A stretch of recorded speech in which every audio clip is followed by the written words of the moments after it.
July 2nd, 1943. The Castelvetrono airfield in Sicily roared with the sound of war. Above the Mediterranean, a German Focke-Wulf 190 carved through the skies.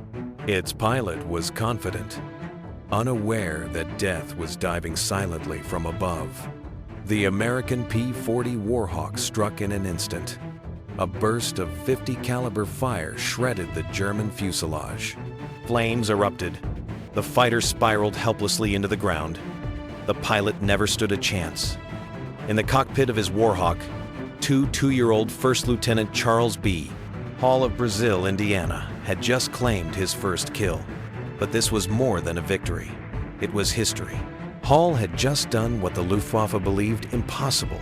A black pilot had downed one of their elite fighters. The swastika Hall painted on his Warhawk that day was the first of many. It marked the beginning of a legacy that would topple both Nazi arrogance and American prejudice. The birth of the Black Birdmen. At first, the Germans mocked them Schwarze Vogelmenschen, the Black Birdmen.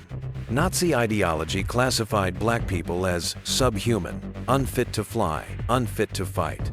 But the men of the 99th Fighter Squadron, and later the 332nd Fighter Group, would shatter those delusions in the skies over Europe.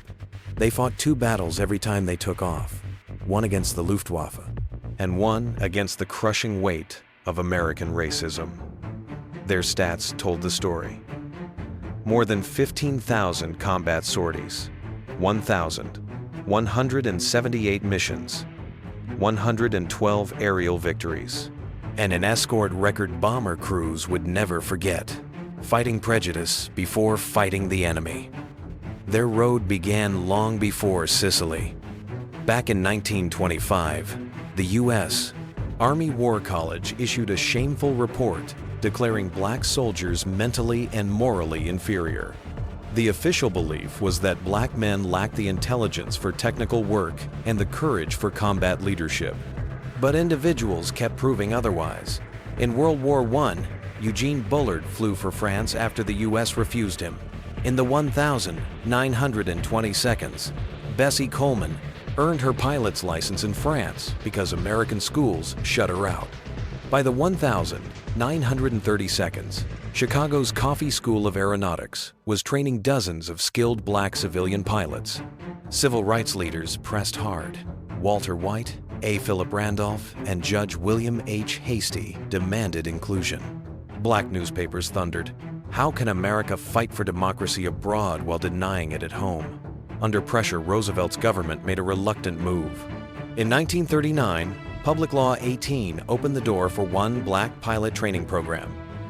In 1940, the War Department announced the 99th Pursuit Squadron. Officially, it was an experiment.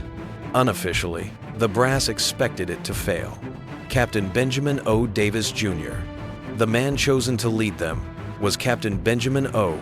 Davis, Jr., son of America's first black general.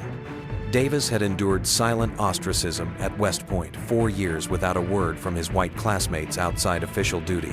He knew prejudice. He knew isolation. And he knew this experiment could not fail. In April 1943, Davis brought his 26 pilots to North Africa. Their white commander distrusted them, assigning only menial patrols. But war has a way of silencing doubt. On June 2nd, they flew their first mission against Italian targets. They held formation. They protected their bombers. They did not break under fire. The experiment was proving itself. Then came July 2nd, and Charles Hall's kill over Sicily. Victories in the sky. At Anzio in January 1944, flying outdated P-42s, they battled superior German fighters and shot down 13 enemy aircraft in 2 days. Their critics were silenced. By mid-1944, they transitioned to the P-51 Mustang. They painted the tails crimson red. Soon, bomber crews gave them a new name, the Red Tails. Unlike other fighter groups, the Red Tails didn't abandon bombers to chase kills. They stayed close, defending every mission, every mile, every return home. Word spread fast.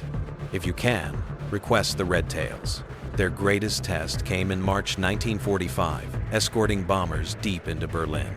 Waiting were the Messerschmitt Me, 262 jets, the world's first operational jets, faster than anything the Allies had. But the Red Tails studied their weaknesses. They ambushed them in their turns.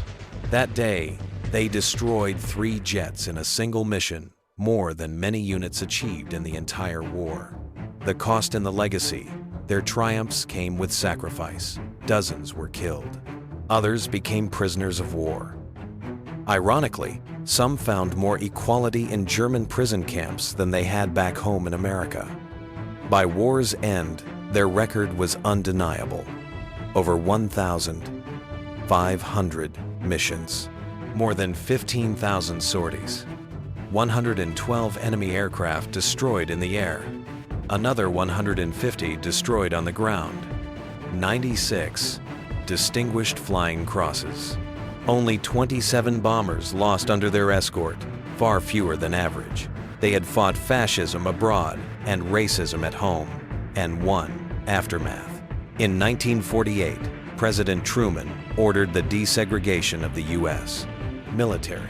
Influenced directly by their record, Benjamin Davis became the first black general in the U.S. Air Force.